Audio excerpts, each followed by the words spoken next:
तो ज्ञान का मतलब है शरीर के राग से हटकर भगवान में चित्त जोड़ देना, ना कि शरीर के सुधार में बने रहना। इसलिए भक्ति को धोखा मत समझो, भक्ति को दुख देने वाली मत समझो। भक्ति तो आनंद प्रदान करने वाली, भगवान को अधीन करा लेने वाली।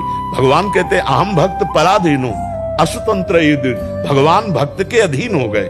देखो जहां अर्जुन की पादुका है वहां भगवान बैठे सारथी बने रथी की। जहां आप सोचो जिनके चरणों की रखने की चौकी को ब्रह्मा शंकर आदि नमस्कार करते, वो भगवान श्री कृष्ण कहां अपने भक्त के लिए कितना झुक सकते हैं। भगवान अहम भक्त पराधीन हूं, मैं भक्त के अधीन हो जाता हूं। तो भला ऐसी भक्ति प्राप्त करके हम दुखी हो सकते हैं? नहीं, कितना भी दुख दे, जितना कष्ट दोगे चुपचाप सहेंगे, किसी से ये नहीं कहेंगे कि भगवान हमको कष्ट दिए हैं। अब आप जैसा चाहो वैसा करो, आप चाहे सुखी रखो या दुखी रखो, हम आपको देखकर आनंदित रहेंगे। जो प्रेम का मार्ग है, अब व्यापार स्वार्थ वो बात अलग है कि हम आपसे प्यार करते हैं आप हमें सुखी करो। नहीं नहीं नहीं, हम आपसे प्यार करते हैं। अगर आप दुख भी देते हो तो मेरे लिए वो प्रसाद रूप होगा। जोई जोई प्यारो करे सोई मोहि भावे, प्यारे जैसा चाहे वैसे मुझे रखो। तो इसलिए भक्ति का फल ये नहीं कोई सोचे कि मेरे जीवन में दुख ही नहीं आएगा। दुख आएगा क्योंकि पहले से निश्चित हो चुका है, दुख सहने की सामर्थ्य भक्ति देगी। एक दुख में कोई नाचे ये केवल भक्त में होगा, दूसरी जगह नहीं होगा। श्रीवास जी महाराज के घर में चैतन्य महाप्रभु नृत्य कर रहे हैं और लड़का अकेला था, वो बीमार था। वो जे ही पधार गया तो दासी ने कीर्तन में आके कहा कि पुत्र पधार गया।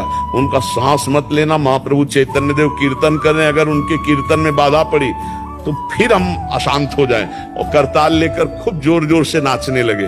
महाप्रभु चैतन्य देव तो भगवान के अवतार हैं।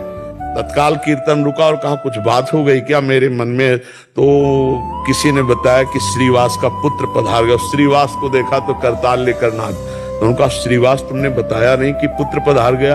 बोले प्रभु मुझे इतना आनंद हुआ कि आप स्वयं नृत्य कर रहे हो, जीवात्मा शरीर छोड़ रहा हो, सीधे श्री हरि को प्राप्त हुआ। इससे बढ़कर लाभ और क्या हो सकता है? और फिर नाचने लगे।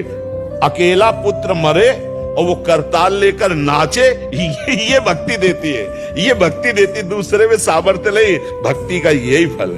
कल एक भगत आए थे, बहुत दिनों से जुड़े हुए हैं, वकील हैं, उनका एक ही पुत्र था और अभी पधार गया। तो वाकई यही कह रहे थे कि आपको कैसे बताऊं, सत्संग ने मुझे कैसे बचाया, नाम जप ने मुझे कैसे बचाया। नहीं, ये दुख मैं नहीं झेल पा सकता था। मान लो बड़े वकील हैं और इसके बाद जितना अर्थ कमाया वो सब पुत्र के लिए, पुत्र चला गया, अब जीवन में क्या रह गया? फिर भी वो प्रसन्न है, फिर भी वो संतुष्ट है, क्योंकि वो भगवान